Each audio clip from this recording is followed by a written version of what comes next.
Arnel! Arnel, maawa ka. Huwag mong gawin sa akin to. Hindi na mauulit. Hindi kang babae ka. Hindi ka na talaga nagtanda eh. Lagi mo na lang ako ipinapaya sa harap ng mga kaibigan ko. Hindi na. Tama na. Hindi ko sinasadya. Ewan ko ba kung bakit sa dinami-dami ng pwede kong mapangasawa, sa'yo pa ako bumagsak. Kung di mo lang ako pinaikot noon, hindi kita magugustuhan. Huwag mo sabihin yan. Parang awa mo na. Kung alam mo lang, matagal na kitang gustong iwan. Pinagtitiisan lang talaga kita, kaya nandito pa rin ako. Lintik na buhay to. Gusto ko na umalis. Huwag mo ko iwan, Arnel. Gagawin ko lahat. Susundin na kita.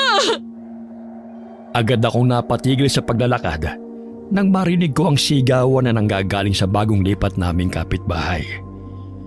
Iwasan ko man na makaramdam ng kuryosidad. Ang mga bagsakan ng gamit at ng tunog ng mga nabasag na bubog ang pumukaw sa kuryosidad ko. Kahit nasa labas, natatanaw mula sa bukas nilang pinto ang misis ng kapitbahay namin na sinisigawan ng asawa nito. Kung ganon, halika, lumapit ka sa akin. Anong gagawin mo? Halika! Arnel, huwag! Ayaw mong lumapit? Sasaktan mo ba ako? Hindi! Bakit naman kita sasaktan? Gusto lang kita makausap ng malapitan. Halika! Dito na lang! Sinabi na lumapit ki! Bigla akong naitabo ng kamay ko sa bibig matapos kong makita kung paano pinagbuhatan siya ng kamay ng asawa nito. At mabilis na hiniklab ang buhok ng babae para higitin papasok sa isang kwarto. Hindi ko man makita ang nangyayari sa loob noon.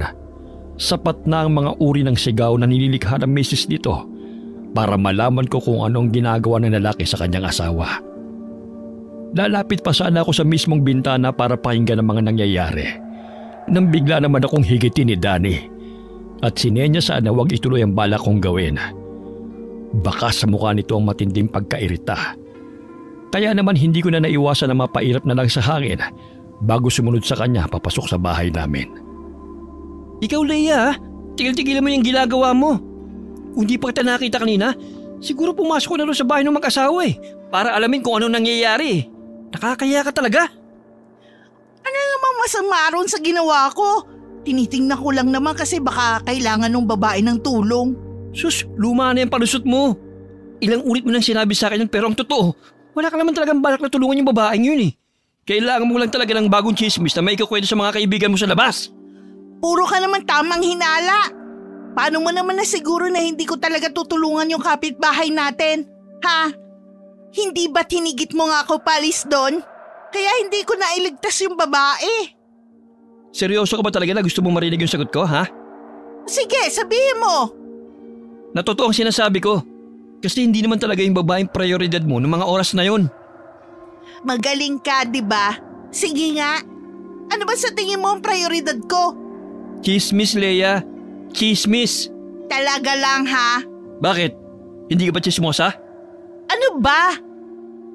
Inis ko siyang itinulak sa balikat bago ako tuloy-tuloy na dumiretso sa sala kung saan ko natagpuan ang kasambahay namin na si Chris. Abala ito sa panonood ng telebisyon at mukhang aliw na aliw sa teleserye na palagi niyang inaabangan. Saka nga lang ako nito napansin nang ipatong ko sa mismong harapan niya ang bayong ng mga pinamili naming pagkain mula sa palengke. Ate, nakauwi na pala kayo. Nakapagluto ka na ba ng almusal natin? Oho, nakahanda na din ho sa kusina. Kayo na lang ho talaga ang hinihintay. Mabuti naman. Nga pala, ilagay mo na sa ref tong mga binili namin at baka mahampok pa yung isda. Tawagin mo na din si Danny para makakain na tayo. Sige po, ate. Agad na rin kaming kumain ng mga oras na yon. Pero dahil nga sa narinig ko mula sa kapitbahay namin kanina, hindi ko napigilan na magtanong kay Chris habang nagsasandok ng pagkain. Siya kasing palaging naiiwan sa bahay sa tuwing isinasama ako ni Danny sa kanyang trabaho para bumisita minsan. Ilang araw na nga ulit simula nung lumipat yung kapitbahay natin dito? Mahigit 2 linggo na po, ate. Ah, hindi pa pala ganun katagal. Opo, pero mukhang mabait naman sila. Talaga? Yung Yung asawa ba niya, nakita mo na? Hindi pa po. Palaging yung babae lang kasi ang nakikita ko. Lalo na pag nagwawalis ako sa labas ng bakuran natin. Doon ba sa 2 linggo ng pananatili nila rito, wala ka bang ibang naririnig mula sa bahay nila? Ha? Paano ang iba po? Alam mo na, mga pag-aaway. Wala ka ba naririnig na sigawan mula sa bahay nila?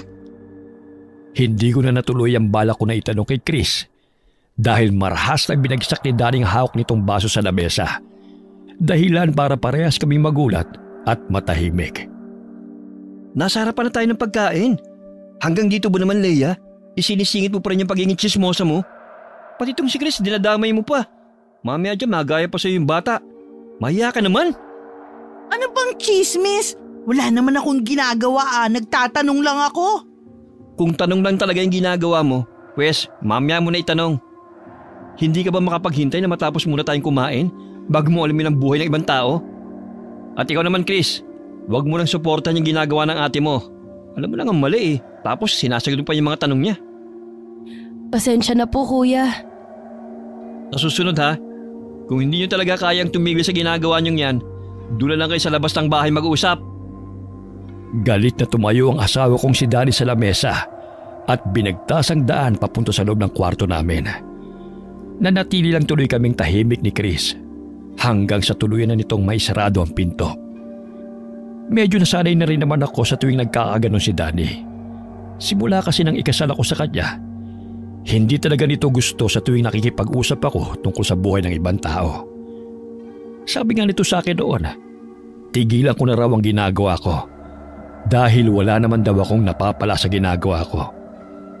Ang hindi niya maintindihan, kaligayahan ko na talaga ang makinig at magbahagi ng chismis sa ibang tao. Naiisip ko nga minsan na siguro tama si Danny nang sinabi niya na sakit ko na ito. Gaya ng sinasabi ko kanina, nakarinig ka na ba ng mga sigawan sa kabilang bahay? Ate, kakasabi lang sa atin ni Kuya Danny na tigilan na natin tong pag-uusap tungkol sa buhay ng ibang tao. Mamaya niyan marinig niya pa tayo eh. E di mas lalo siyang nagalit. Sus, wag mo na lang pansinin niyang si Danny.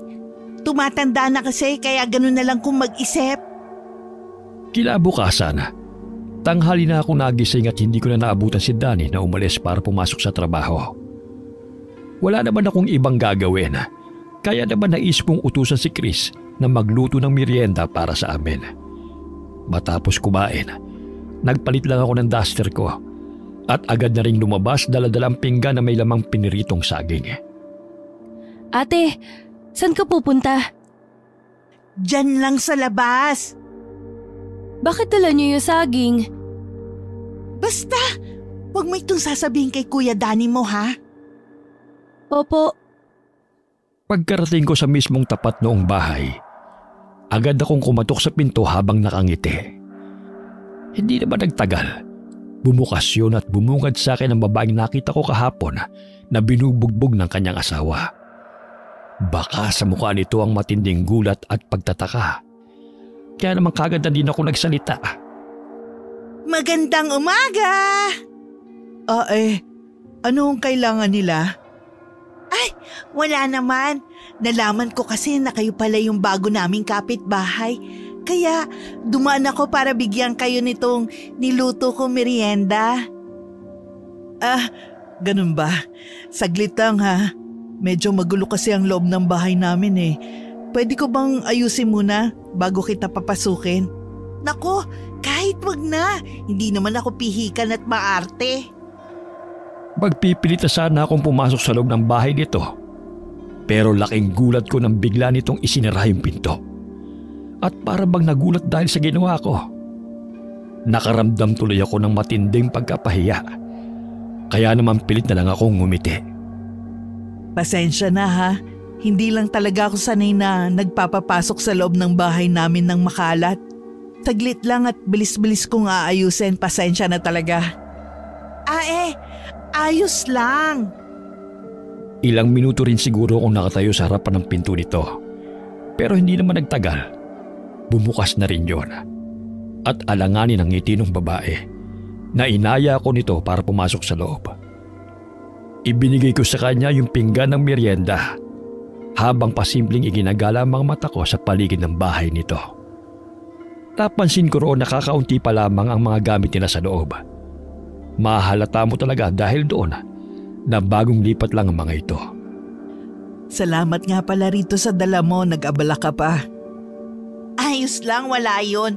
Tutal, magkapit bahay na tayo kaya natural lang na magtulungan, di ba? Ako nga pala si Leia. Ako si Sharon at ito yung mga anak ko. Itinuro ni Sharon ang dalawa niyang mga anak na nakatingin pala sa akin. Kaya naman kagad akong ngumiti sa kanila. Nabanggit din ito na parehas palang matalino ang dalawa niyang anak.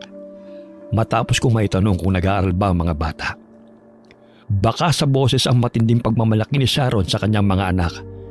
Kaya lihim akong napangiti ng mapait habang pinakikinggan ang bawat kwento nito tungkol sa karangalan at medalya na naiuwi ng dalawang bata sa dati nilang paaralan.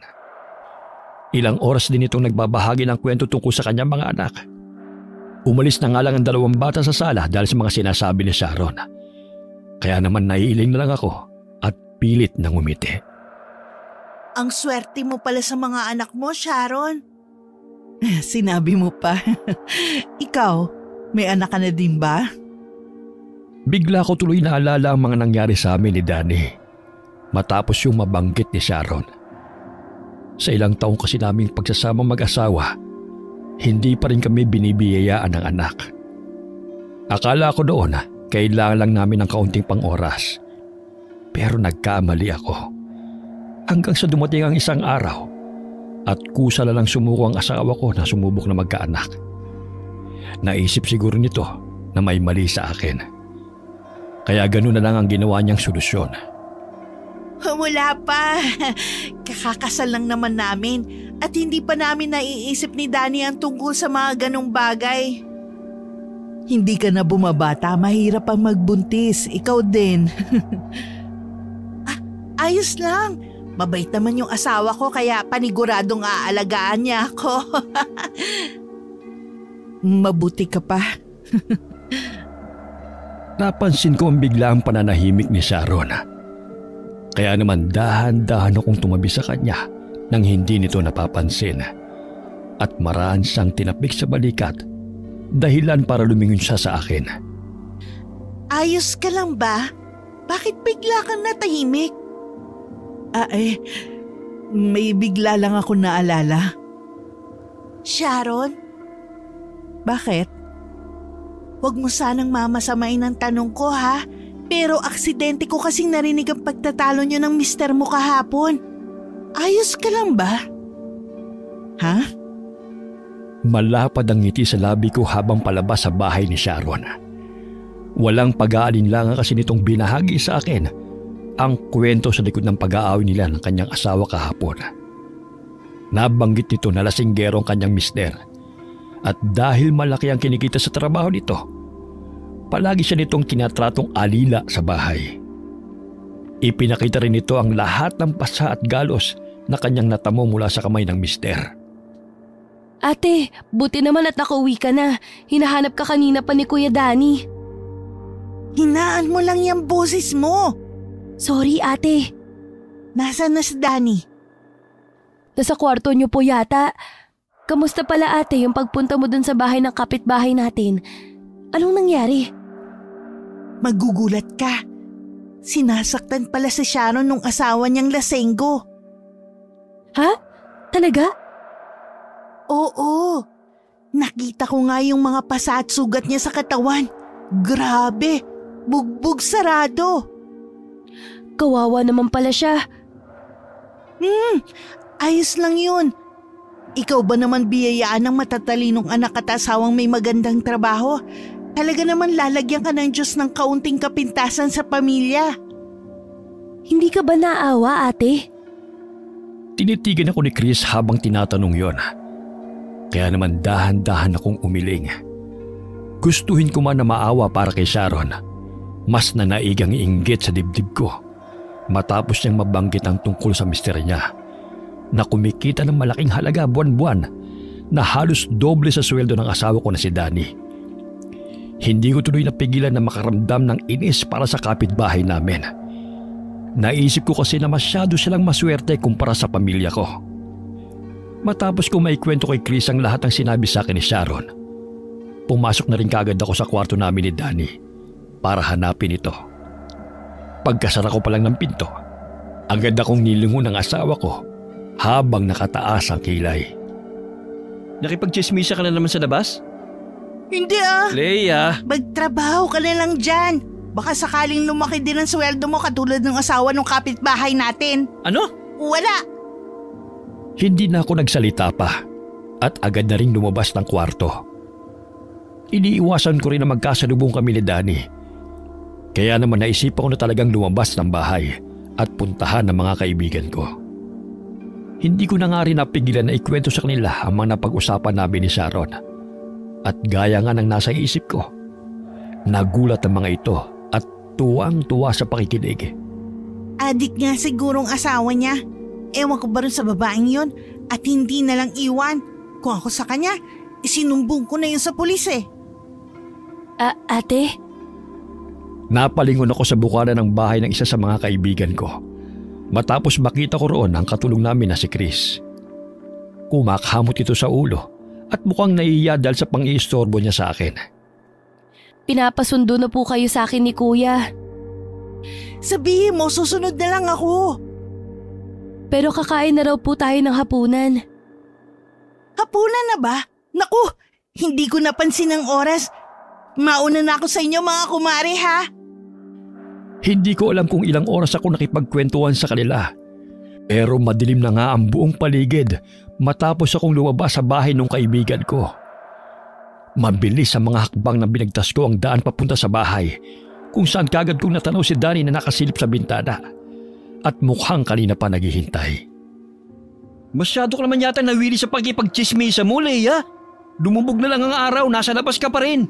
Pasensya na, hindi ko lang napansin yung oras. Sige, magdahilan ka pa. Kumain na lang tayo, magagalit ka na naman eh. Sa mga araw na nagdaan, palagi akong kinukulit ng mga kaibigan ko kung ano na raw ang balita sa bahay ni Sharon. Kaya naman na magkaroon ako ng libreng oras, muli akong bumisita sa kanya. Sa pagkakataon na yon, tuloy-tuloy na akong pinapasok sa loob ng bahay ni Sharon na tila ba malapit kami magkaibigan. Habang nakikipag-usap, napansin ko ang putok nitong noo at sugat sa labi na pilit niyang itinatago gamit ang ilang hibla ng buhok. Kaya naman hindi na ako nagpaligoy-ligoy pa at agad na nagtanong kung ano ang nangyari. Ayos lang ako, Leia. Hindi ka mukhang ayos sa akin. Tingnan mo nga yung sarili mo. At para ka nang nakipagsuntukan dahil sa mga sugat mo sa mukha. Mahal ka ba talaga ng asawa mo?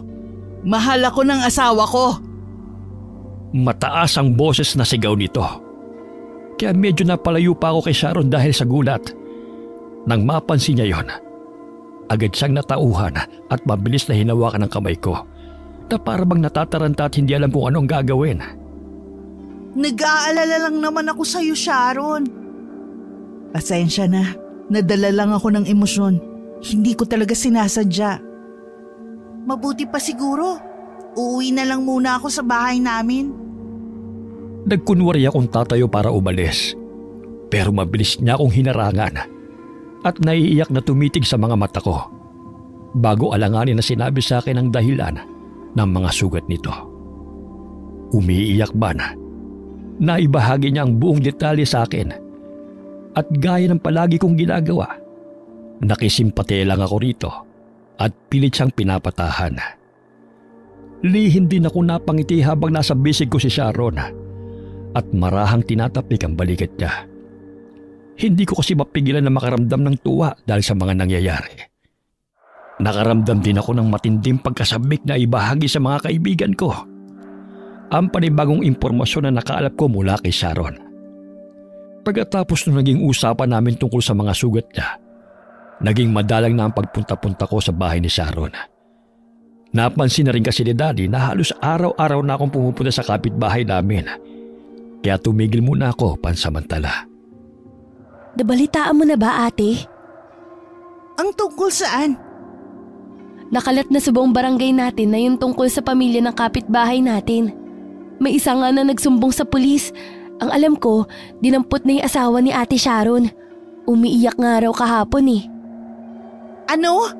Saan mo naman narinig yan? Sa mga tindera sa labas. Pakiramdam ko nga alam na din ng kapitbahay natin na alam na ng lahat. Napansin ko kasi kanina na saradong-sarado yung bahay. Sa buong maghapon, nanatili lang ako sa loob ng bahay namin at hindi lumalabas. Nag-aalala kasi ako na baka makita ako ni Leia. Kaya naman mas binabuti ko na lang na magkulong sa kwarto. Alis muna ako. Baka kinabukasan na ako bumalik. Kaya huwag mo na ako hintayin. Okay, sige. Magsarado na kagad kayo ha. Alis na ako. Pinanood ko na lamang na lumabas ng kwarto si Daddy bago bumangon sa kama. At agad na sumilip sa kabilang bahay. Kahit madilim na ang paligid, nakita ko na walang kahit isang ilaw na bukas sa loob ng bahay nila. Pumasok tuloy sa isip ko na umalis ang mag-anak. Nang isasarado ko na sana yung kurtina, nagulat ako nang biglang sumulpot sa harap ko si Chris at may pagtatakang tumingin sa akin.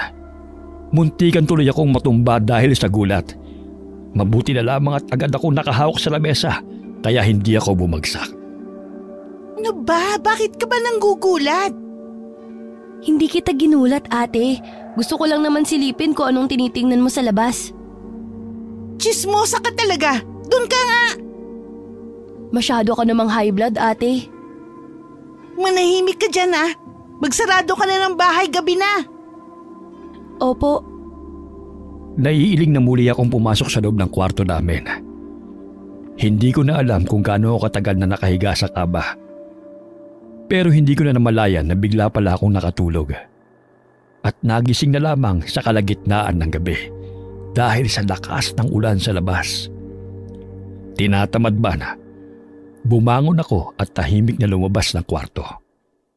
Hindi ko na rin binuhay ang ilaw sa kabila ng matinding dilim ng paligid. At nagkapakapa na lang na naglakad hanggang sa marating ko ang kusina. Bubuksan ko na sana ang pinto ng ref para kumuha ng tubig. Nang maaninag ko mula sa bintana ang isang anino na nakatayong tao. Lumapit ako roon at tatawagin na sana si Chris nang tuluyan kong makita ang isang figura ng tao. Ah! Chris! Chris, tulong! Ate? Dahil malapit lang ang kwarto roon ng dalaga, agad niya akong narinig at lumabas ng kwarto. Narinig ko mula sa kanyang direksyon ang ilang ulit na pagtunog ng switch ng ilaw. Pero hindi yon gumana. Dahil na rin siguro sa lakas ng ulan sa labas, tuluyang nawalan ng kuryente. Chris! May tao! May tao nakapasok! Ah! Ate Leia! Madilim man ang buong paligid. Nakita ko mula sa kaunting liwanag na nagmumula sa mga kidlat sa labas ang isang malaking nilalang na nasa paanan ko. May mapupula yung mga mata at malalaking ngipin. Naging mabilis din ang lahat ng mga pangyayari. Napansin ko na lamang na tumatakbo na ako papalayo habang pilit na lumilingon para alamin kung may sumusunod pa rin ba sa akin. Aswang! Aswang! Ate! Ate Leia! Nasaan ka? Tulungan mo ako! Takot na takot ako ng mga oras na yon. Mahina man pero dinig ko ang kakaibang tunog ng hayop na nasa likuran ko. Dahil na rin sa hindi ko makita yung dinadaanan, hindi na ako nagulat ng tuluyan akong bumagsak sa sahig. Noong mga pagkakataon na yon, tuluyan kong nakumpirma na merong ang nakapasok sa loob ng bahay namin dahil hindi nagtagal. Naramdaman ko ang isang malaking katawan na biglang umibabaw sa akin. Ate! Hindi kita makita! Wag! Lumayo ka sa akin! Layuan mo ako! Hindi ko man makita ang itsura nito sa dilim. Naramdaman ko ang mabalahibo nitong kamay na marahas na sumasakal sa leg ko. Naramdaman ko rin ang mainit na tubig na tumutulo sa mukha ko habang pilit na tinatanggal ang pagkakasakal nito sa akin. Huwag kang aalis sa kinatatayuan mo, ate! Hahanap ako ng ilaw, dyan ka lang! Huwag mo ko iwan, Chris! Tulungan mo ako! Sandali lang ako, ate! Hahanap lang ako ng kandila sa kwarto. Gusto kong maiyak noong mga oras na yon. Gamit ang natitira ko pang lakas, sinipa ko ang katawan ng aswang na nasa ibabaw ko at mabilis na tumakbo. Hindi ko alam kung saan pupunta, pero nagpatuloy lang ako sa pagtakbo habang sumisigaw. Dumagdag pa ang pagkirot ng iba't ibang parte ng katawan ko dahil sa hindi malamang dahilan. Akala ko kahit saglit, titigilan na ako ng hayop na humahabol sa akin. Pero hindi pa man tuluyang lumilipas ang 3 minuto. Muli kong naramdaman ang matatalas nitong mga kuko na lumulubog sa balat ko na malakas na nagpadaing sa akin. Aray! Ate! Malapit na ako! Gusto ko mang tawagin si Chris para humingi ng tulong, pero nagulat ako nang biglang may tumabon sa bibig ko. At mabilis na hinigit ang katawan ko papunta sa hindi malamang direksyon ng bahay. Ilang ulit din na tumama ang ulo ko sa mga gamit at kahoy na aming nadaanan. Naramdaman ko lang na may mainit na likidong umagos sa noo ko. Kasunod ng pagkaramdam na matinding hilo. Chris, tulungan mo ko. Nasaan ka, Ate Lea? Sumigaw ka para mahanap kita. Nag-aalala na ako. Aray, layuan mo ko. Tama na. Habang sa panahon na nakahiga ako sa sahig at walang kalaban-laban, hindi ko alam kung gaano katagal na umatake sa akin yung nilalang bago ko naramdaman ang kusa nitong pagtigil sa pagkalmot sa tiyan at likod ko. Hindi nagtagal, narinig ko na lang ang umiiyak na boses ni Chris na paulit-ulit akong tinatawag hanggang maramdaman ko na lang ang unti-unting pag-angat ng katawan ko mula sa malamig na sahig. Nahihirapan man, iminulat ko yung mga mata ko para alamin kung ano bang nangyayari sa paligid. Doon ko na malaya na umaga na pala. Nakita ko rin si Chris na nasa tabi ko habang umiiyak at hawak ang isa kong kamay. Sa kabilang parte naman, nakita ko rin si Daddy na mukhang natataranta at hindi alam kung anong gagawin. Ano ba nangyari? Hindi ko po alam, kuya. Bigla na lang ho akong tinawag ni Ate Lea kanina. Wala naman pong kuryente kaya naghanap pa ako ng ilaw namin. Tapos ano?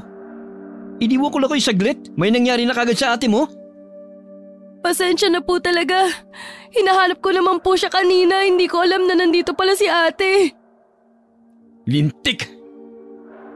Pasensya na po talaga. Pinilit ko magsalita pero ang pagbukas sa labi ko ay naging imposibleng gawin.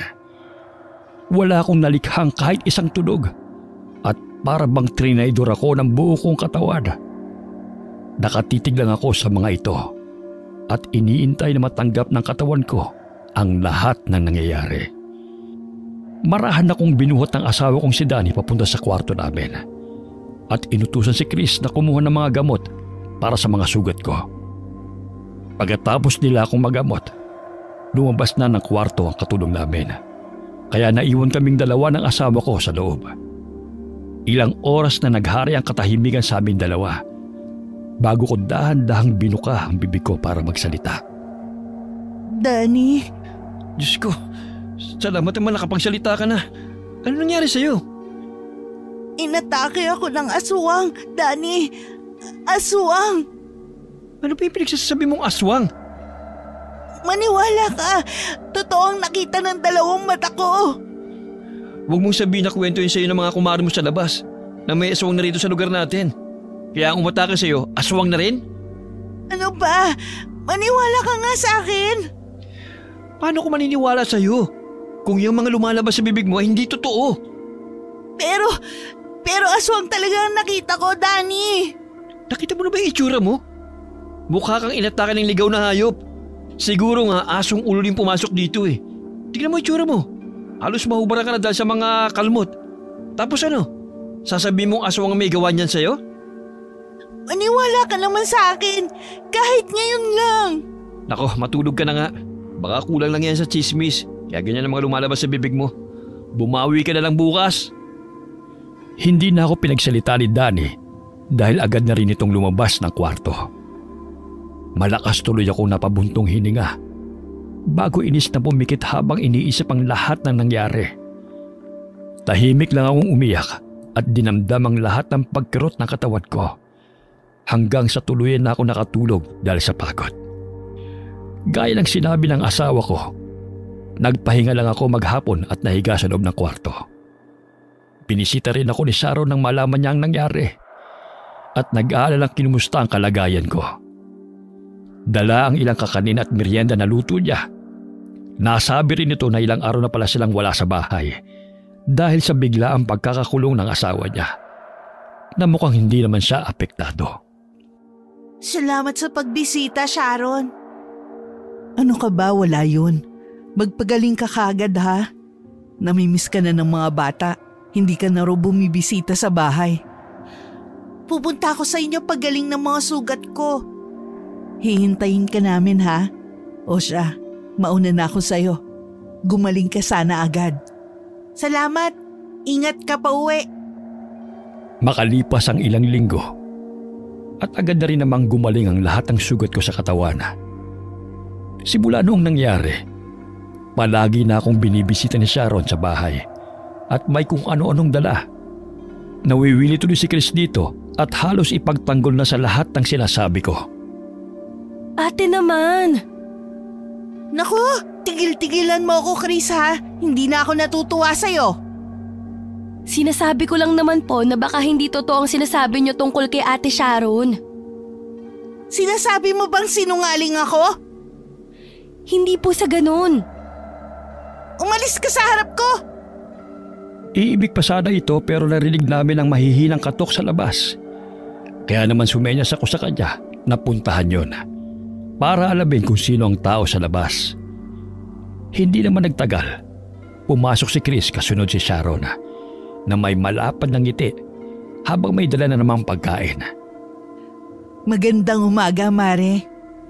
Oh, Sharon, ikaw pala. Bakit napabisita ka na naman? Gusto ko kasing ipatikim sa iyo tong putong pinag-aralan kong lutuin. Baka pwede mo namang sabihin sa akin kung ano ang kulang. Ako na lang ate. Magaling ako sa mga ganyang bagay. Pasensya ka na, Chris. Kay Leia ko lang kasi ipinapakain ang mga niluluto ko. Pero hayaan mo at ipagluluto din kita sa susunod. Hayaan mo na, Sharon. Hindi ko din naman mauubos itong mga dinala mo. Pero para sa'yo lang talaga ang mga puto na yan. Kung hindi mo mauubos agad, pwede mo namang kainin kinabukasan, di ba? Oo naman. Salamat ulit sa merienda ha. Araw-araw mo na lang akong dinadalhan. Baka masanay ako niyan. Nakakahiya. Wala yun. Magkaibigan naman tayo, di ba? Oo naman. Dali, tikman mo na tong puto. Napatitig ako sa mukha ni Sharon nang bigla na lang niyang isalpak sa bibig ko ang hawak niyang puto. May malapad itong ngiti na hindi ko maintindihan.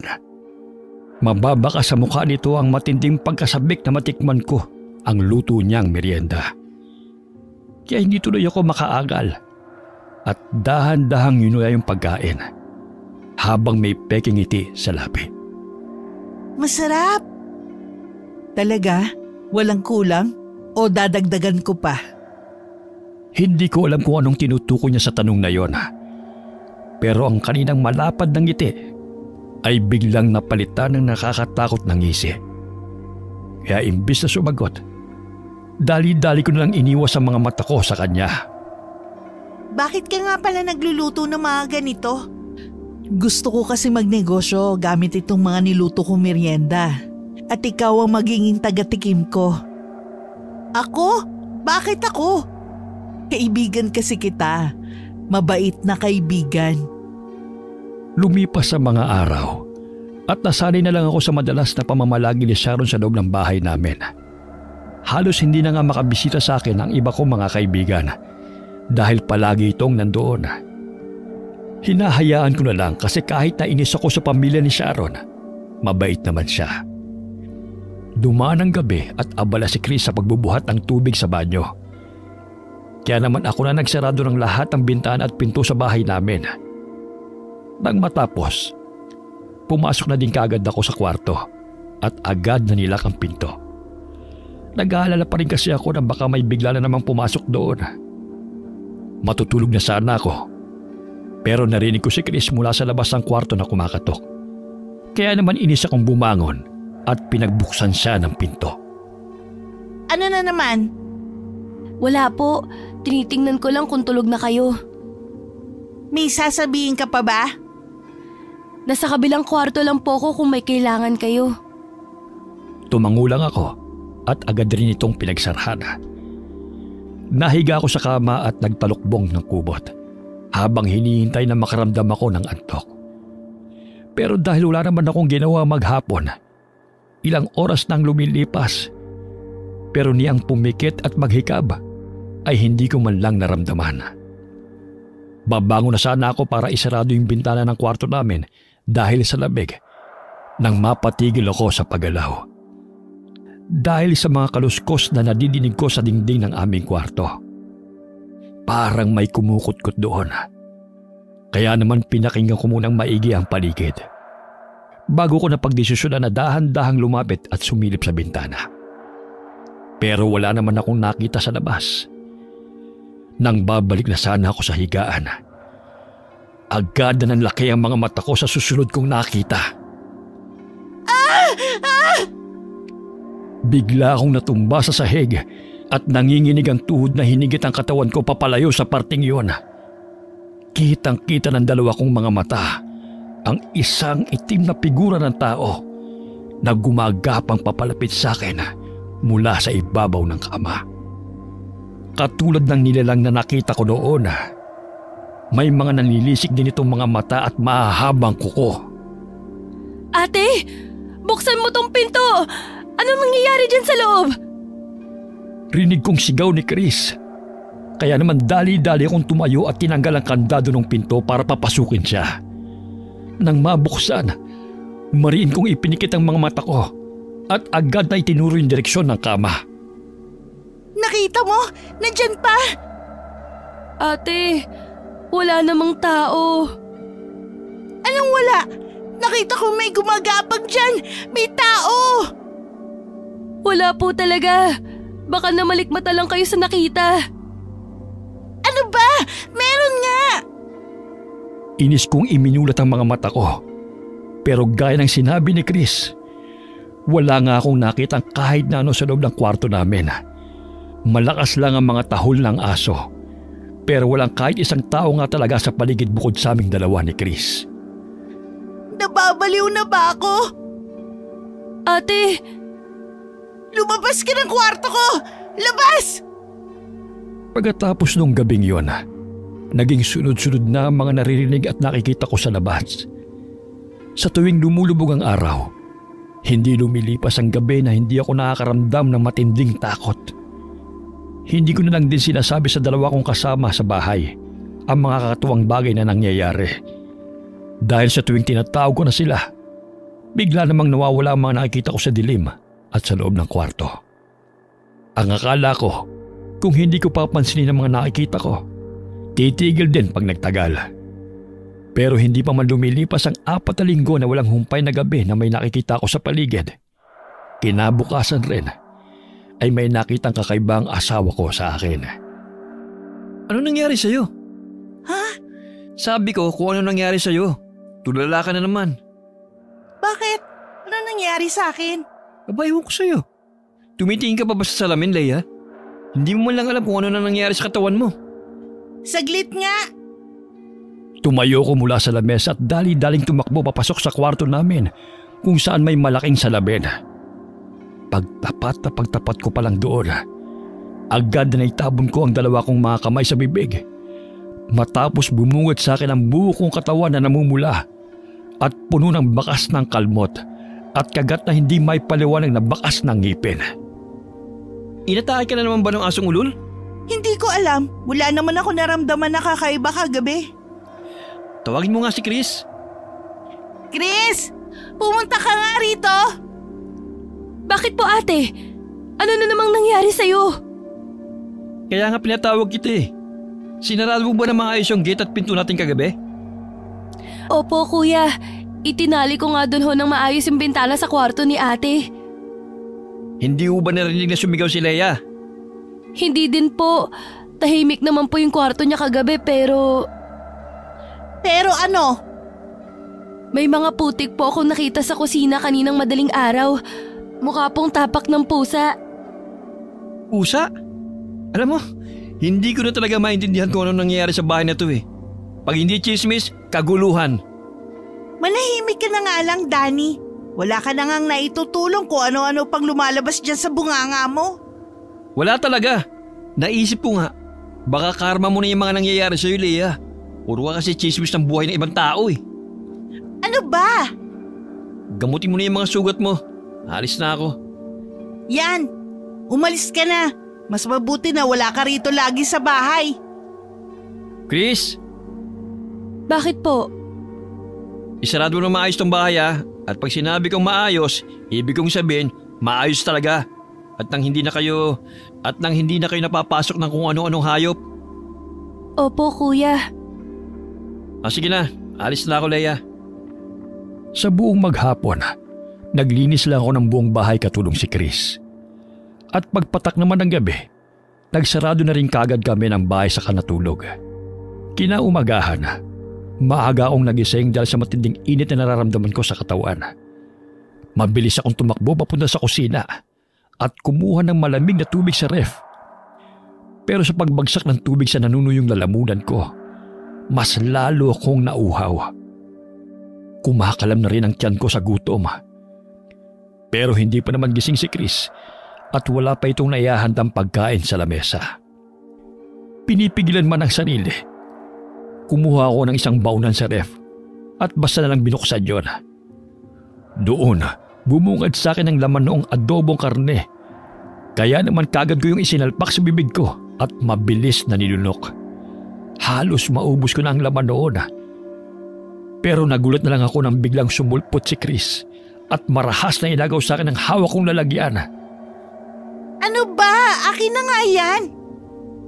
Ate, bakit mo to kinakain? Bulok na po to. Anong bulok? Hindi pa naman ah. Bulok na to. Itatapon ko na nga sana to kahapon pero nakalimutan ko lang ilabas sa ref.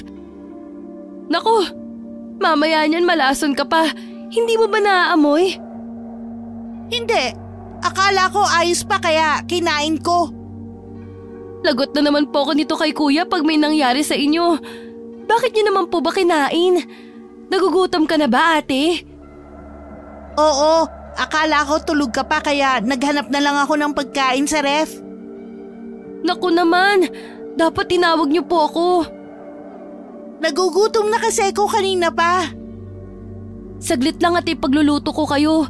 Pilitin niyo din pong isuka yung mga nakain yung karne kasi baka sumakit yung tiyan niyo mamaya. Base pa lang ho kasi rito sa natirang laman nitong baunan, marami kayong nakain. Sige, saglit lang. Nahihiya akong umalis sa kusina at bumalik sa kwarto para pilit na isuka yung mga nakain kong karne. Ngayon ko lang din napansin ang amoy ng laman ng baunan at doon ko lang nakumpirma na totoo nga ang sinasabi ng dalaga. Bulok na yung kinain ko. Bulok na bulok. Habang nakaharap sa lababo, pilit ko mang sinusundot ang lalamunan ko gamit ang daliri para dumuwal. Hindi pa rin talaga inilalabas ng katawan ko ang mga bagay na dapat nitong ilabas. Naluluha na lang ako pero wala talagang nangyayari. Kaya naman kahit nandidiri, nagmumug na lang ako at agad na rin lumabas. Ayos ka na ate? Oo, nakapagluto ka na ba? Opo, nakahanda na din yung lamesa kaya kumain na po tayo. Naupo kaming dalawa at bumungad sa akin ang napakaraming pagkain sa lamesa. Sinandukan ako ni Chris ng kanin at lalagyan na sana yun ng ulam. Pero kahit ako'y nagulat matapos kong agawin ang hawak nitong pinggan at ako na mismo ang naglagay ng mga kakainin ko. Napansin ko rin ang hindi makapaniwalang mukha ng dalaga. Pero binaliwala ko na lang ang lahat ng iyon dahil sa matinding gutom. Wow! Ang sarap! Kumain ka naman kagabi ate, pero bakit parang gutom na gutom ka na naman ata ngayon? Grabe pati ang tagaktak ng pawis mo. Okay ka lang ba? Ha? Oo naman. Gutom lang talaga ako. Gusto mo pa ba ng kanin? Ipagsasaing kita. Sige, sige! Tinitigan ako ni Chris bago ito dahan-dahang tumango at umalis para pumunta sa kusina. Noong araw na yon, akala ko matatanggal na yung gutom at uhaw na nararamdaman ko pag nakakain na ako ng marami. Pero hindi pa man lumilipas ang ilang oras simula nung kumain ako ng almusal. Agad ko na namang nararamdaman ng malakas na pagkalam ng sikmura ko. Nakatapat na rin ako sa 2 electric fan, pero hindi rin nun maibsan ang init sa buo kong katawan. Inis akong lumabas ng kwarto at pumunta sa banyo. Walang pagdadalawang isip, kinuha ko yung tabo na may lamang tubig at ibinuhos yun sa sarili ko. Inilublob ko rin ang mukha ko sa palanggana na may tubig at ilang ulit na nagbasa. Hindi ko maintindihan kung ano nangyayari sa akin noong mga oras na yon. Pero tumagal talaga ako sa loob ng banyo. Hindi naliligo, kundi nagbabasa. Ate, kanina pa po kayo dyan sa loob. Ayos lang po ba kayo? Oo! Saglit na lang ako rito. Sige po, may tuwalya na din po rito sa labas. Sa mga nagdaang araw, napansin ni na Chris ang matinding pagbabago sa akin. Kahit ako, alam din yon. Sobrang init ng pakiramdam ko at iba ang kulo ng tiyan ko, lalo na paggabi. Nagtataka na nga rin si Danny, pero dahil palagi naman itong wala dahil sa trabaho, si Chris ang laging nakakita sa mga nangyayari sa akin. Gabi-gabi, palagi lang akong nagigising dahil sa matinding init. Minsan, namamalayan ko na lang na nasa loob na pala ako ng banyo at basang-basa. Nakatulog na pala ako sa tabi ng timba na may tubig. Oh, bakit ganyan ang suot mo? Ang init kasi. Hindi naman ah. Ang lamig nga ng panahon ngayon kasi umuulan. Tapos nakamanipis sa sando ka lang. Huwag mo nga akong pakialaman. Ano ba nangyayari sa'yo? Namamahid ka na rin Sabi ni Chris ayaw mo na rin yung mga pagkain niluluto niya. Ayos ka lang ba? Ayos lang ako. Ang init ng ulo mo, nagtatanong lang naman ako. Pumasok ka na lang sa trabaho, buiset. Leia! Pumasok ako sa kwarto at malakas na isinarado yung pinto. Narinig ko rin ang pagrereklamo ng asawa kong si Danny sa labas. Bago ito tuloy ang lumabas ng bahay at umalis.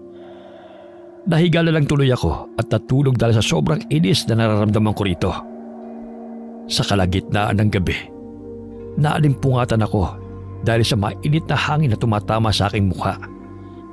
Dahan-dahan kong iminulat ang aking mga mata. Pero dahil madilim, tanging itim lang ng buong paligid ang bumungad sa akin. Babangon sana ako para magbukas ng ilaw. Pero bigla akong nanlamig na imbis na lamesang makapitan ko sa tabi ng kama namin ni Danny, isang pamilyar na malamig na kamay ang nakapako sa dilim. Sino ka? Nakalimutan mo na kaagad ako? Isang buwan pa lang ang nakalipas nung huling bisita mo sa bahay. Mula sa gilid ng mga mata ko, nakita ko ang isang maitim na figura ng tao na palagi kong nakikita sa dilim. Pero hindi katulad ng mga nangyayari noon. Tuluyan ko nang natunghayan ang mukha ng nilalang. Matapos nitong kusang binuksan yung ilaw. Kung nagulat ako dahil sa pagsagot ito sa akin, mas nagulat ako nang makilala ko ang taong nagtatago sa dilim. Sharon? Ako nga. Bakit ganyan ang mukha mo? Anong nangyari sa'yo? Aswang ka? Naaalala mo bang mukhang ito? Mula sa kulubot nitong mukha, nangingitim ng ngipin at nanilisik na mga mata, ang mukha ni Sharon ay mababakas pa rin sa kabila ng matinding pagbabago ng anyo nito. Doon ko lang din tuluyang napagtanto na ang nilalang na akala ko noon ay mga gawa-gawa lang ng isip ko ay totoo pala at buhay na buhay. Bigla tuloy pumasok sa isip ko kung ito rin ba ang nilalang na sumugod sa akin noong unang gabi bago magsimula ang lahat ng mga naririnig at nakikita ko. Ha? Ikaw? Ikaw bang sumugod sa akin? Tama, ako nga. Bakit mo ito ginagawa sa akin? Wala akong ginagawang masama sa'yo! Naririnig mo ba ang mga sinasabi mo sa akin ngayon? Hindi ba't masama ang mga inggit na nararamdaman mo sa akin, Leia? Masama ang mga lumalabas dyan sa bibig mo sa tuwing ibinubuka mo yan. Lahat ng ginagawa mo na konektado sa akin at sa pamilya ko ay masama. Anong ginawa ko? Huwag ka nang magmaang-maangan pa dahil matagal ko nang alam. Akala mo siguro hindi nakakarating sa akin ang mga chismis na ipinapakalat mo tungkol sa akin at sa asawa ko. Pero dyan ka nagkakamali dahil alam ko lahat. Wala akong pinagkakalat. Yan, kaya hindi ka pinaniniwalaan ng asawa mo dahil sinungaling ka. Bakit ba ayaw mong aminin, Leia, na puno ka ng inggit sa katawan? At dahil hindi mo nakuha yung gusto mo, hahanap ka ng paraan na masira yung taong meron ng mga bagay na pinapangarap mo lang. Isa kang ipokrita, tsismosa at manloloko.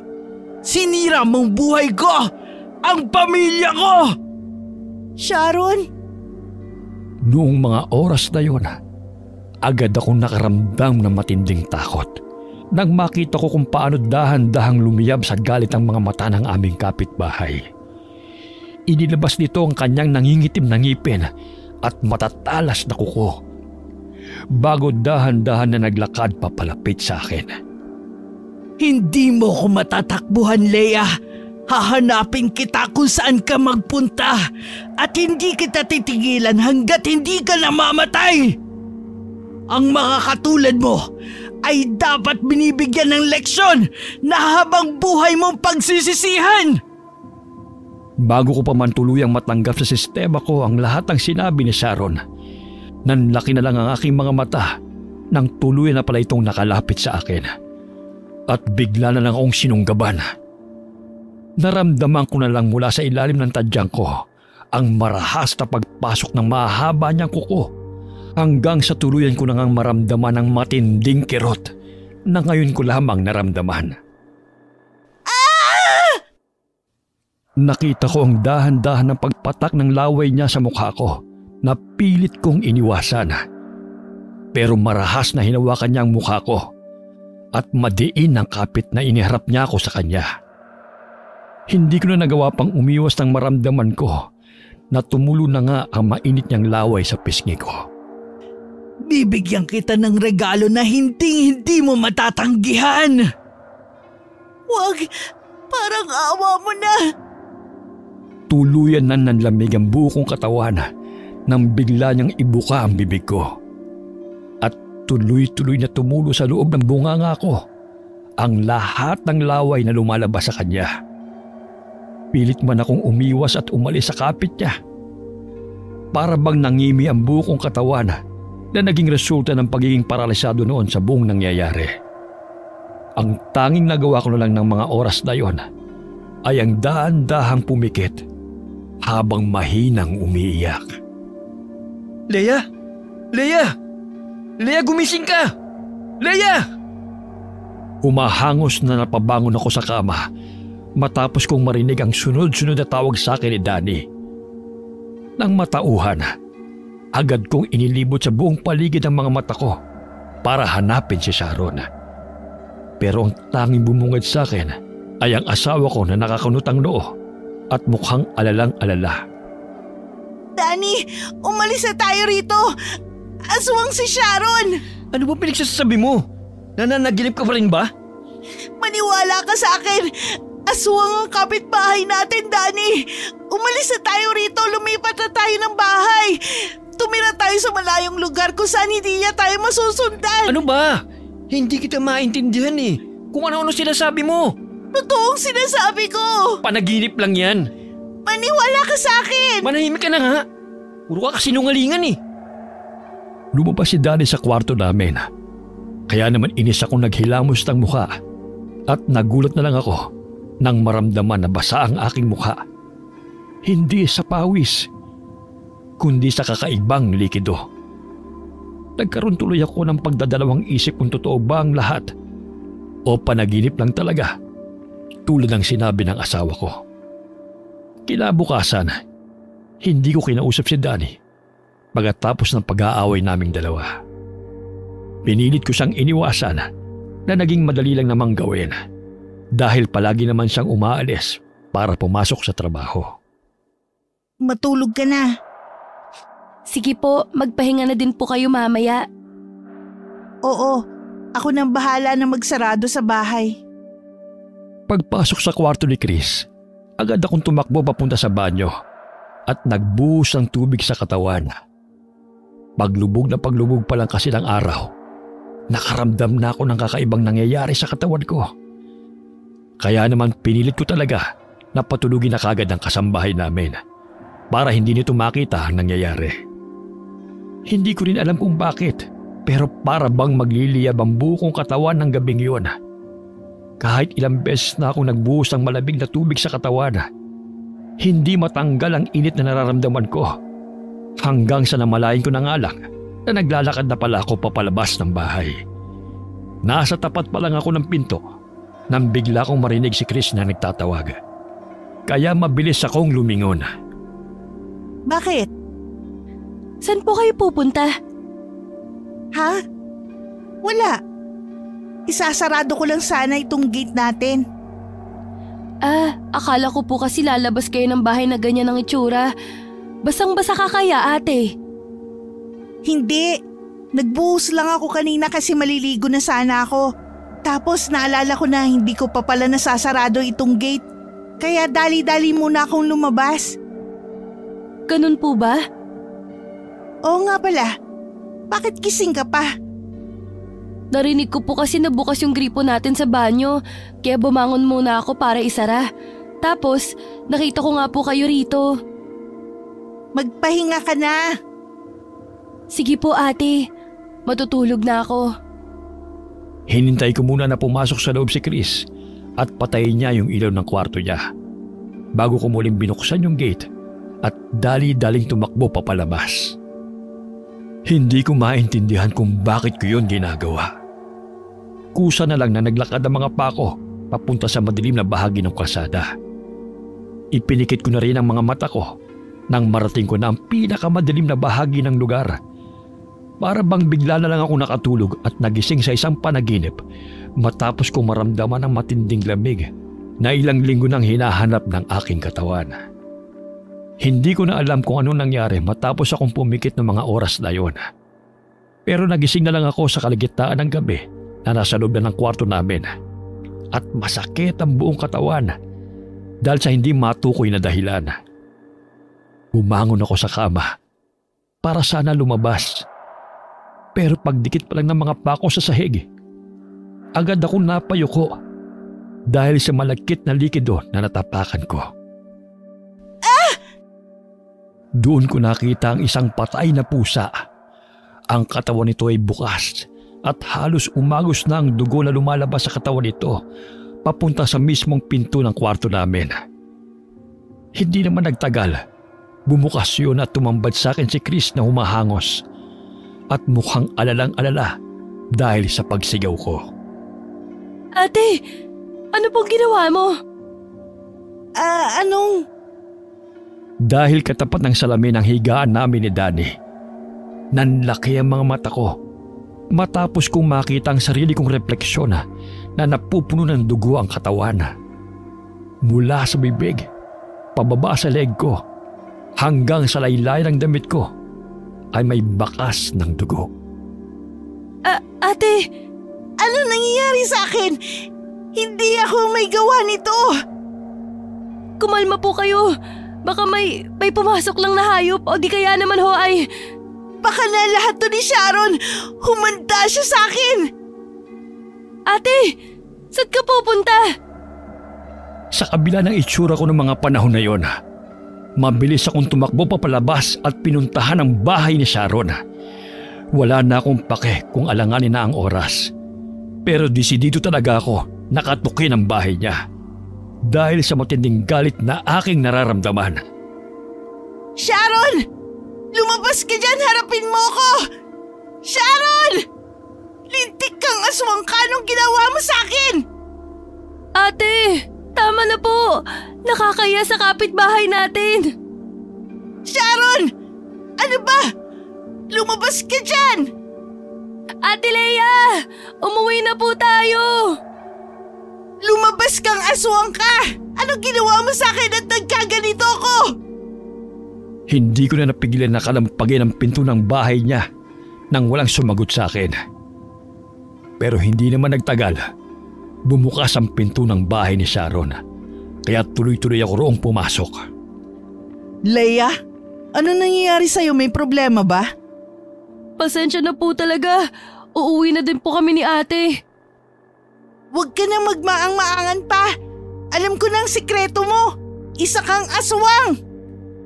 Ano bang pinagsasabi mo dyan? Anong aswang? Hindi ako aswang. Umamin ka! Anong ginawa mo sa akin? Hindi kita maintindihan, Leia. Hindi ko alam kung tungkol saan yung mga tinatanong mo sa akin. Aswang ka! Ano ba? Umamin ka na kasi! Anong ginawa mo sa akin? Hindi ko alam ang tinutukoy mo. Umalis na kayo rito bago pa ako magreklamo sa barangay. Ate, tara na po. Umalis na tayo rito. Aswang! Hindi ko alam kung ano nangyari sa'yo pero sa tingin ko, tama lang na maranasan mo yan. Bago tumalikod at isara yung pinto ng bahay niya, nakita ko ang pasimpleng pagngisi nito sa akin. Kaya naman hindi ko na napigilan ang sarili na dumampot ng isang vase na malapit sa lamesa at walang pag-aalinlangan na ibinato yun sa kanyang ulo. Hayop ka! Ate, wag! Nakita ko kung paano tumama yun sa kanya at biglang napayuko si Sharon na agad naman dinaluhan ni Chris para tulungan.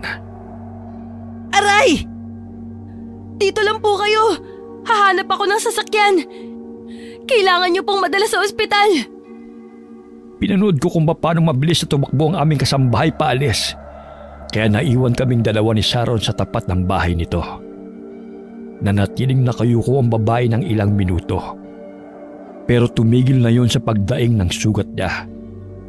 Kaya naman bala ko na sanang umalis nang mapansin ko ang dahan-dahan nitong pagtayo mula sa sahig. Nanlamig ang buo kong katawan at biglang bumilis ang tibok ng puso ko nang makita ko sa sahig ang anino ni Sharon na unti-unting nagbabago. Nang humarap sa akin ang babae, doon ko lang nakumpirma na totoo nga ang nakita kong pagbabago sa anino nito. Dahil bumungad sa akin ang itsura ng aswang na nagpakita sa akin sa panaginip. Natahimik ka ata, Leia. Hindi ba't ito ang gusto mong ipakita ko? Ito na! Titigan mo ulit! Titigan mo hanggang sa tumatak ang buo kong pagkatao sa katawan at isip mo! Ang tapang na ipinapakita ko rito kanina ay bigla na lamang naglaho. Naistatwa ako sa kinatatayuan ko kanina at hindi ko nagawang tumakbo matapos itong dahan-dahang lumapit sa akin. Anong ginawa mo sa akin? Bakit? Hindi mo ba nagustuhan ng regalo ko sa'yo? Tanggalin mo kung ano man ang binigay mo sa akin, Sharon! Tanggalin? Biyaya ang ipinagkaloob ko sa'yo, Leia. Biyaya! Nakita ko kung paano lumapad ang ngiti ni Sharon bago niya biglang inilabas ang nakakadiri nitong dila at ilang ulit na binasa yung labi niya na parabang takam na takam. Tatakbo na sana ako mapalabas ng bahay nito pero nagulat ako nang biglang itinunok niya ang pinto at mabilis na isinara. Palabasin mo ko rito! Hindi ka na makakalabas ng buhay dito! Nang walang sinasayang na oras, malakas akong sumigaw para sana gisingin ang mga anak ni Sharon. Pero pagpasok ko sa isang kwarto, walang kahit isang tao sa loob ng bahay nito bukod sa aming dalawa. Bumilis ang tibok ng puso ko at pilit na nagtago sa ilalim ng kaba. Pero malakas akong napatili nang maramdaman ang magaspang na kamay ni Sharon sa paahan ko na pilit na hinihigit. Saklolo! Tulungan niyo ako! Sige, sumigaw ka pa, Leia! Lakasan mo! Tulong! Gustong-gusto kong naririnig ang takot na takot mong mga sigaw! Tigilan mo na ako, Sharon! Matapos kong sumigaw noon, biglang tumahimik ang buong paligid ng kwarto. Pilit kong sinilip ang mga paa ng babae mula sa ilalim ng kama. Pero wala akong nakita sa paligid. Delikado man, dahan-dahan akong gumapang papalabas ng kama para sana maghanap ng pwede kong madaanan palabas. Pero hindi pa man ako tuluyang nakakatayo mula sa paggapang. Bumungad sa akin ang mukha ni Sharon na ibang-iba mula sa mukha nito kanina. Leia, saan ka pupunta? Mas nakakatakot. Mas nakakatindig balahibo. Ang mukha nito'y biglang bumukol at ang mga mata niya ay sumingkit dahil sa paglaylay ng balat ng kanyang mukha. Ang mahaba nitong buhok ay nagnipis at may mga parte ng kanyang anit na wala ng buhok na tumutubo. Ang katawan ni Sharon ay parabang naging isang katawan ng matanda. Matandang malapit nang mamatay. Napansin ko rin ang napakaraming bukol na may butas sa kanyang braso. Ang lahat ng yun ay nagnanaknak at may nakakasuang amoy na agad kong nalanghap. Gamit ang dalawa nitong kamay, hinarangan niya ako at nginisian. Hinarangan niya ako at nginisian na agad na nagpabilis ng tibok ng puso ko dahil sa matinding kaba. Nanginig ang dalawa kong tuhod at unti-unting namasa ang mata ko dahil sa matinding takot. Pinilit kong umatras palayo sa kanya pero hindi ko na nagawa pang makatakbo papalayo nang bigla niya akong higitin. Bitiwan mo ako! Bitiwan mo ako, Sharon! Manahimik ka! Pilit ako nagpipipigla sa kapit ito habang sumasabit sa mga bagay na nadadaanan namin. Halos maputol na ang litid sa leg ko sa kakasigaw. Pero tila nabingi ang buong baryo at wala ni isang nakarinig sa akin. Hindi nagtagal. Misteryoso nang hina ang buo kong katawan at bigla na lang akong nalantang parang gulay. Tulad ng mga naranasan ko ng ilang gabi nang nakakalipas. Muli akong nakaramdam ng matinding init sa katawan. Nanuyo ang lalamunan ko at nabasa ang buo kong mukha pababa sa leeg ng pawis. Sa kabila ng mga nangyayari, pilit kong ginigising ang buo kong diwa para alamin kung saan ako hinihigit ng aswang na nasa paahan ko noong mga oras na yon. Doon ko tuluyang natagpuan ang sarili ko na hinihigit ni Sharon papasok sa isang napakadilim na silid. Sa apat na sulok ng kwarto na yon, kapansin-pansin ang mga bagay na nakakabit sa mga dingding nito. Mga bungo ng tao. Ano ba nangyayari sa akin, Sharon? Nahihirapan na akong huminga. Senyales lang yan na malapit ka na. Anong ibig mong sabihin? Malapit ka na maging isang katulad ko. Wag mong gawin sa akin to. Parang awa mo na. Bakit? Naawa ka ba sa akin? Sinabi ko sa'yo na wag mong sabihin sa iba. Pero anong ginawa mo? Ipinagkalat mo pa rin sa buong baryo. Sinira mo ang pamilya ko. Hindi ko sinasadya. Paanong hindi mo sinasadya? Bigla bang kumati ang dila mo at hindi mo napigilan na ichismis sa iba? Parang awa mo na. Pakawalan mo na ako. Huwag mo akong patayin. Hindi ako mapapatay sa'yo kundi ang sarili mo mismo! Mula sa lamesa, dumampot ito ng kung anong bagay doon at ilang ulit na dinilaan at binulungan bago siya dahan-dahang lumapit sa sahig na kinahihigaan ko. Hindi ko man makita ng maayos. Sa amoy pa lang ng bagay na kapit nito, alam ko na kagad na isa yung karne. Gusto ko mang umiwas pero marahas niyang hinawakan ng leeg ko at sinakal gamit lang ng isang kamay. Namamanhid na ang mukha at ulo ko dahil sa kakulangan ng hangin. Pero gamit ang natitira kong lakas, nagsisisigaw ako ng tulong habang pilit na inilalayo ang mukha ko mula kay Sharon. Habang ayaw tanggapin ng sistema ko ang karneng kapit niya, ang amoy na kumakalat sa loob ng kwarto ang bigla na lang bumuhay sa kakaibang enerhiya na nagtatago sa aking kalamnan na kahit ako mismo ay nagulat nang makaramdam ako ng gutom dahil sa kapit niya. Kainin mo na! Huwag mo nang pigilan ng sarili mo, Leia! Alam kong alam mong gusto din ng katawan mo ang karning hawak ko ngayon! Huwag mong labanan ang nararamdaman mong yan! Ayoko! Tulong! Tulungan niyo ako, mga kapitbahay! Walang ibang makakarinig sa'yo rito. Mapapaos ka lang ng kasisigaw. Wala pa ring darating para iligtas ka mula sa akin. Tanggapin mo na lang kasi na ito ang kapalaran mo. Ang maging katulad ko. Tama na! Tigilan mo na ako, Sharon! Ayaw ko pang mamatay! Huli na para magsisi ka. Nakapagpasya na ako. Hindi kita palalabasin ng buhay dito! Saklolo! Ilang ulit akong napaubo dahil sa pananakal ni Sharon. Hindi ko na rin siya napigilan nang bigla nitong ibuka ang bibig ko. Katulad ng ginagawa nito sa panaginip ko. Pero hindi katulad ng nangyari doon. Ramdam na ramdam ko na talaga na totoo ang lahat ng ginagawa ni Sharon. Ang malamig at nangangamoy nitong kamay na pilit na ibinubuka ang pangako. Dahan-dahang tumulo ang mga luha ko sa pisngi nang tuluyan nang naipasok ni Sharon ang karne sa loob ng aking bibig. Pilit ko mang iniluluwa yun. Ang kakaibang enerhiya na kanina ko pa pinipigilan ang siyang kumukontrol sa buo kong katawan.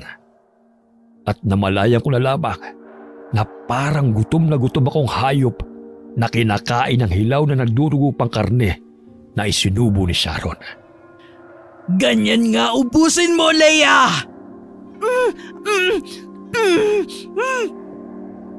Bago ko tuluyang malunok ang karneng nasa bibig ko, lumuwa ang aking mga mata nang maramdaman ko ang matatalas na kuko ni Sharon na nakasaksak na sa loob ng tagiliran ko. Umagos ang mainit na likido sa tiyan ko hanggang sa dumikit yon sa damit ko at binasa ng mapupulang dugo ang buo kong bestida. Tuluyan akong napasigaw ng malakas dahil sa sakit. Pero pinanood lang ako ni Sharon habang tumatawa ng malakas. Maras niyang hinugot ng kanyang kamay mula sa loob ko at akmang ipapasok ulit yon.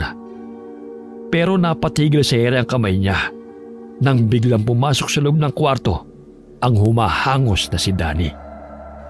Bitiwan mo ang asawa ko! Danny, tulungan mo ko! Nanlalabo man ang mga mata. Nakita ko kung paano mabilis na tumakbo ang asawa ko papunta sa aming direksyon. At biglang itinulak paalis sa ibabaw ko si Sharon na mukhang hindi pa nakakabawi sa matinding gulat. Dinaluhan ako ni Danny at agad na binuhat. Pero hindi pa man tuluyang umangat ang katawan ko mula sa sahig na nababasa na rin sa sarili kong dugo. Sumugod si Sharon at inilabas niya ang matatalas nitong pangil. Hindi kayo makakalabas dito ng buhay! Sinira niyo ang pamilya ko kaya pareho ko kayong papatayin! Ito ang hatol ko sa asawa mong tsismosa! Wag! Lumapit ito sa amin at ibinuelo ang kamay niya na may mahahabang kuko papunta sa katawan ni Danny na agad niyang nailagan. Kumuha ang mister ko ng isang upuan at walang pag-aalinlang na inihampas yun kay Sharon na agad naman tumumba sa lupa. Nang mapahiga to sa sahig, hindi pa rin tinigilan ni Danny ang paghampas dito hanggang sa makita niya ang dugong umaagos sa noo ni Sharon. Doon lamang siya tumigil. Mabilis niya akong nilapitan at binuhat bago tumakbo papunta sa may pinto. Akala ko ng mga oras na yon, maliligtas na kaming dalawa. Pero agad kong nahigit ang hininga ko nang muling lumitaw si Sharon sa harapan namin. Tumutulo pa rin ang dugo sa noo nito. Pero may nakakatakot na ngisi ang babae sa labi habang nakatitig sa aming dalawa. Hindi kayo lalabas! Tama na, Sharon! Itigil mo na ito! Walang lalabas! Ang maputlang mukha niya ay unti-unting napuno ng dugo at ang puro bukol na braso nito ay nagkaroon ng mga ugat. Umalingaw-ngaw sa buong bahay ang nakakatakot at kahindik-hindik na atungal nito na para bang nagtatawag ng kapwa niya aswang na nagpahigpit sa hawak ko kay Danny. Takot na takot ako noong mga oras na yon at hindi ko alam kung anong gagawin. Patuloy sa pagtulo ang dugo sa sugat ko na nagpadagdag sa panghihina ng katawan ko noong mga panahon na yon. Akala ko susugurin na kami nito. Pero nagulat ako nang naunang tumakbo si Danny papunta sa direksyon ni Sharon na nagpapikit sa akin dahil sa takot. Lalabas kami rito ng buhay! Danny! Hindi ko alam kung anong sumunod na nangyari. Pero narinig ko na lang sa paligid ang malakas na pagbagsak ng isang bagay. Hindi kami, kundi si Sharon. Dahil pagmulat ko, nakita ko na lang na nasa harapan na kami ng pinto ng bahay nito at handa nang lumabas. Nanatili akong tahimik habang mabilis na itinatakbo ako ng asawa ko papalayo. Pero hindi kalaunan, nang marating na namin ang kabahayan ng barangay namin, nagsimulang magsisisigaw si Danny na gumising sa mga naihimbing na residente. Tulungan niyo kami! Inatake kami ng aswang! Aswang ang kapitbahay namin! Tulong! Akala ko hindi gaganang ginagawang pagsigaw namin. Pero nagulat ako na magsilabasan sa bahay ang mga tao. Dala ang kani-kanilang gasera at itak. Nang makita kami nito, agad na tumungo ang mga tao at walang salisalitang sinugot ang direksyon kung saan nakatayo ang bahay ni Sharon. Noong mga oras na yon, gustuhin ko mang lingunin kung anong gagawin ng mga tao. Pero ang kirot na nararamdaman ko sa tagiliran ay hindi ko na nagawa pang indahin. At tuluyan akong nawala ng malay sa bisig ng asawa kong si Danny. Hindi ako sigurado kung gaano katagal o kahaba ang tulog na ginawa ko. Pero nagising na lang ako sa loob ng isang hindi pamilyar na kwarto. Baliwanag na ang buong paligid at mukhang tanghali ang tapat na. Inilibot ko ang mga mata ko sa paligid hanggang sa mapatigil yon sa kasambahay namin na biglang nagbukas ang pinto ng kwartong kinaroroonan ko. Dala ang isang palanggana na may lamang tubig. Ate? Kuya! May malay na po si Ate Leia! Chris, Buti naman nagising ka na. nasan tayo? Nasa bahay tayo ni Nanay. Dito kita dinala dahil mas ligtas tayo rito laban sa mga katulad ni Sharon. Delikado na masalinan tayo ng laway niya. Kumusta palang pakiramdam mo? Medyo nauuhaw ako. Chris, ikuha mo nga sila na mainom sa labas. Sige po! Pagkalabas ng kasambahay namin, agad na hinawakan ko ang kamay ni Danny para kunin ang atensyon nito. Tumingin siya sa akin at matagal na nanahimik.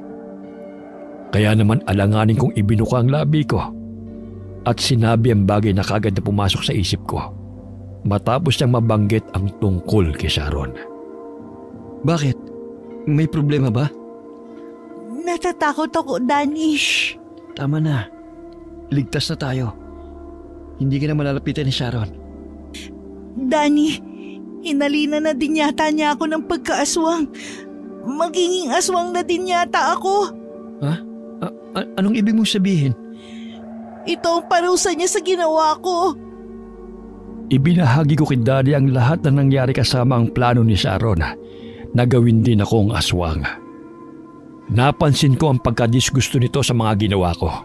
Pero hindi na lang umimik si Daddy at nanatiling nakikinig sa bawat detalye ng kwento ko. Hihingi tayo ng tulong kay Nanay. Magaling na albularyo si Nanay. Panigurado matutulungan niya tayo matanggal ang anumang ginawa sa'yo ni Sharon. Paano kung hindi? Mapapagaling ka niya. Ilang buwan kaming nanatili sa poder ng nanay ni Daddy. Sa bawat oras na lumipas, hindi ako hinayaan ng asawa ko na tuluyang matulad kay Sharon. Iginapag niya ang paghahanap ng mga sari-saring halamang gamot at bato na pinapahanap sa kanya ng nanay niya. Mahirap, masakit, at matagal. Pero hinabaan namin ang aming pasensya at hinintay na dumating ang araw na tuluyan akong gumaling.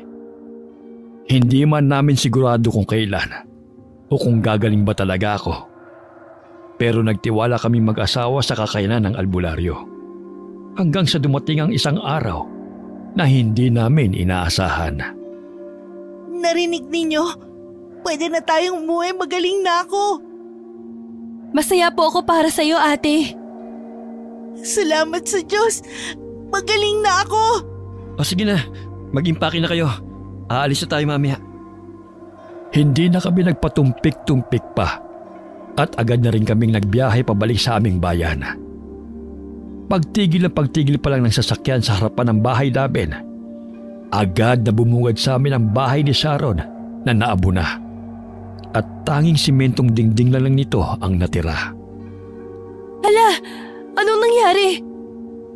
Sabi ng mga kabarangay natin, sinunog daw nila ang bahay na yan para hindi na raw bumalik dito yung pamilya nila. Anong nangyari kay Sharon? Nakatakas daw. Pero huwag ka mag-alala. Hindi na tayo mababalikan niya dahil nilagyan ka ni Nanay ng pangontra laban sa aswang. Ligtas na tayo rito. Sa madaling salita, matapos nung lahat na nangyari, hindi ko na muling nabanggit ang tungkol sa kapitbahay namin. Iniwasan ko na din ang magkwento sa mga kaibigan ko. Ginusto ko na lang na ilaan ang lahat ng oras ko sa bahay. Ginusto ko magbagong buhay pagkatapos ng karma na aking hinarap noong taon na yon. Nakita ng lahat ang pagbabago at pagsisisi sa aking mga mata sa ginawa ko noon kay Sharon. Hindi nagtagal. Nagbunga ang palagi kong pananatili sa loob ng bahay kasama si Daddy.